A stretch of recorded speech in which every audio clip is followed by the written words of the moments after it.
A paz do Senhor Jesus Cristo, amados. Amém. Mais uma vez aqui para fazermos um vídeo para o nosso canal Bíblia em Casa. Hoje, subordinado a esse tema, livre-arbítrio dos anjos. O texto que quero meditar com os irmãos está em Ezequiel, capítulo 28. Quero adiantar que muitos fazem confusão nesse capítulo, porque ele começa do versículo 1 ao 10, falando de uma profecia sobre o rei de Tiro. E depois do versículo 10, o epígrafe diz que é lamentação sobre o rei de Tiro. Percebemos que muda do rei humano, do ser humano, lá de Tiro, para uma outra pessoa, um outro ser, agora espiritual, não carnal, porque as descrições a partir do versículo 11 não são para ser humano, e é óbvio que Deus está falando do inimigo de nossas almas, daquele que um dia esteve no céu e que não está mais, tá bom? Então, o epígrafe aí, ele diz lamentação sobre o rei de Tiro, mas precisamos ter sensibilidade espiritual para entender a Bíblia Sagrada. Ela é um livro tanto histórico quanto espiritual. É preciso entender que ela conta uma narrativa, uma história, e quando ela quer ser espiritual, ela pode ser no mesmo tempo e mudar o personagem.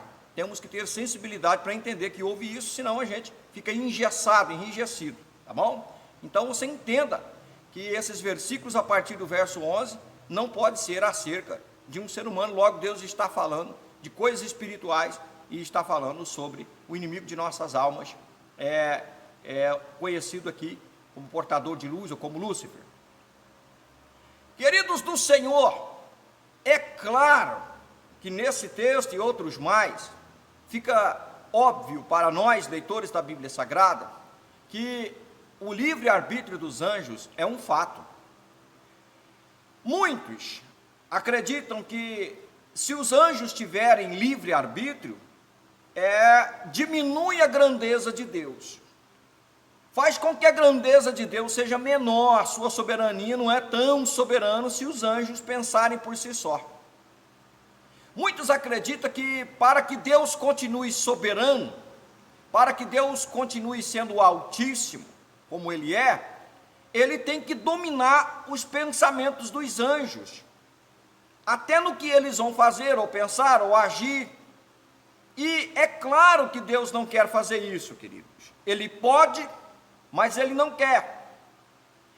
Mas Deus tem todo o domínio do pensamento, seja dos anjos, seja dos homens, seja dos demônios. Ele tem todo o domínio, e não quer dizer que tendo todo o domínio, Ele influencia esse domínio o tempo todo. Entenda uma coisa, Deus não quer que nem no céu e nem na terra os adoradores o adorem por força. Deus criou os adoradores no céu, os anjos, criou o ser humano na terra para o adorar e depois salvar, mas deu a todos estes livre-arbítrio.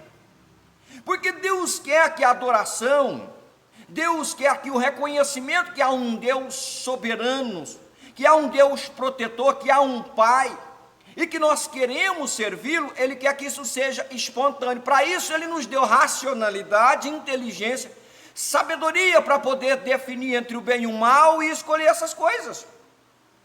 Deus não quer como num controle remoto, como uma criança que controla um carrinho no controle remoto, mandando aquele carrinho ir para onde ele quiser. Deus não quer fazer isso com a gente, nem aqui nem no céu. É por isso que o livre-arbítrio dos anjos existe, e não só dos anjos. Tudo criado por Deus tem livre-arbítrio. Você pode decidir servir a Deus na terra, e você pode decidir não servir. Você pode querer ficar na igreja, você pode não querer ficar. Você pode fazer o que você quiser. Mesmo Deus lhe dando mensagens, lhe avisando, lhe ensinando, Ele não dominará a sua vontade final, porque Ele não quer te levar para o céu na marra, assim como não quer te condenar. No céu ocorreu a mesma coisa. O livre-arbítrio dos anjos é tão real que esse texto indica-nos que era uma funcionalidade que Deus colocou no céu para os anjos entenderem que eles podiam querer ficar lá, aceitar a divindade do que estava no trono ou não querer. Eu vou ler o texto. Ezequiel 28 e 14. Repare que não pode estar falando de um homem, mas sim de um ser sobrenatural. Tu eras querubim ungido para proteger, e te estabeleci. Deus colocou ele lá para fazer aquilo. No monte santo de Deus estavas, no meio de pedras afogueadas andavas. Perfeito eras em todos os teus caminhos, desde o dia em que foste criado, até que se achou iniquidade em ti. Na multiplicação do teu comércio, se encheu o teu interior de violência e pecaste, pelo que te lançarei profanado fora do monte de Deus e te farei perecer. Queridos, é claro que enquanto tudo isso acontecia, Deus sabia? Sim ou não? Sabia. É a mesma coisa que muitas pessoas fazem na terra, né? Ah, mas Deus não sabe que a pessoa ali vai matar? Sabe? Deus não sabe que a pessoa ali vai roubar? Sabe? Deus não está vendo? Tá. E por que Deus não interfere o tempo todo? Porque a raça humana tem sabedoria, tem inteligência que Ele mesmo deu. Ele colocou do teu espírito, do teu fôlego sobre toda a carne, para que todos fizessem o bem. Não foi para que todos pecassem, fizessem o mal, matassem nem roubassem. Se Deus controlasse as pessoas, eram robôs e não pessoas, não eram seres inteligentes de aptidão própria. Então o livre-arbítrio existe. Algumas vezes sim, Deus vai interferir quando Ele achar que passou da conta, quando Ele achar que deve, é claro que Ele vai fazer isso, mas Ele deixa claro que a raça humana tem inteligência suficiente, racionalidade suficiente, pode ter espiritualidade suficiente para serem seres humanos bons. No céu não é diferente. No coração desse querubim entrou a ideia de que ele não estava satisfeito com a direção do céu. Ele entendeu que aquilo que fazia, o que estava sentado no trono, não era bom. O que é isso? Livre-arbítrio. E quando tudo isso acontecia, Deus sabia? Claro. E por que Deus não fez nada? Porque apesar de ter criado ele, apesar de ter criado todos os outros anjos, Deus os criou para louvor, Deus os criou para adoração, mas deixa claro que isso eles fariam pelo gozo de estar ali, pela alegria da adoração, pelo retorno que a adoração traz em quem adora. Mas este querubim diz: não, a direção do céu pode ser melhor, eu faço melhor, eu não sei como melhorar o céu, mas ele achou que poderia. E o livre-arbítrio fica mais claro ainda quando, na descrição lá de Apocalipse, que nós entendemos que aquela batalha provavelmente ela ocorreu no céu, descrevendo a batalha de Miguel com o dragão, lá diz que o dragão fora lançado para a terra, e com a sua cauda ele arrastou a terça parte do céu. Se nós entendermos que aquilo fala de anjos, imagine a terça parte do céu caindo com ele.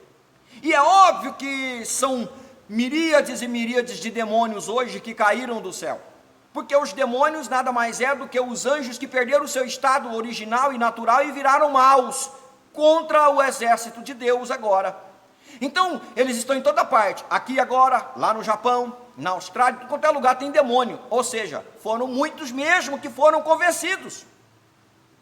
E como é que eles foram convencidos? O próprio texto aqui diz: pela multiplicação do teu comércio pecaste. Ele comercializou. De alguma maneira, esse querubim chegava nos anjos ali e quem sabe ele dizia: olha, fica comigo, fica do meu lado, aqui vai melhorar, você vai ganhar se ficar comigo, politicando, né? Olha, eu vou tomar o lugar do que está no trono, vou me assentar lá e vou resolver o negócio, né? Pode ficar que isso aqui vai melhorar, tá? Eu não sei, eu acho que você não está sendo bem visto aqui, tá? Eu vou levar a sua patente. Eu não sei como foi, mas é claro que ele vendeu um peixe, É claro que ele comercializou, como diz o texto, e convenceu muitos anjos. E quando esses anjos eram alcançados por ele, eles tinham o quê? Eles tinham o direito de decidir. É muito provável que milhões e milhões, eu não sei como dizer isso, milhões ou bilhões ou miríades, a gente não sabe qual é o número do céu. Mas eu tenho certeza que um grande número disse assim, não, eu vou ficar com o que está sentado no trono, eu estou satisfeito, ele me criou, ele é o meu Deus, não vai melhorar coisa nenhuma, faça o que você quiser fazer, mas eu vou continuar. Eu tenho certeza, decidiu assim. Mas outros, não, eu vou ficar contigo, eu acho que pode melhorar muita coisa aqui mesmo, viu? E você tem potencial, porque, né, diz o texto aqui que pela formosura dele, encheu o coração dele, deveria ser muito belo, né? Quem sabe mais alto que os outros, não sei. O caso é que ele vendeu um peixe e muitos compraram. Fica claro para nós o quê? Decisão. A decisão demonstra o quê? Livre-arbítrio. Você quer comer esse prato de comida? Não, sua escolha. Deus não diz, coma esse prato de comida ou eu te mato. Deus não diz, me escolha ou eu te mato. Muitas pessoas não escolhem a Deus, aliás, atacam a Deus a vida inteira e vivem 90 anos.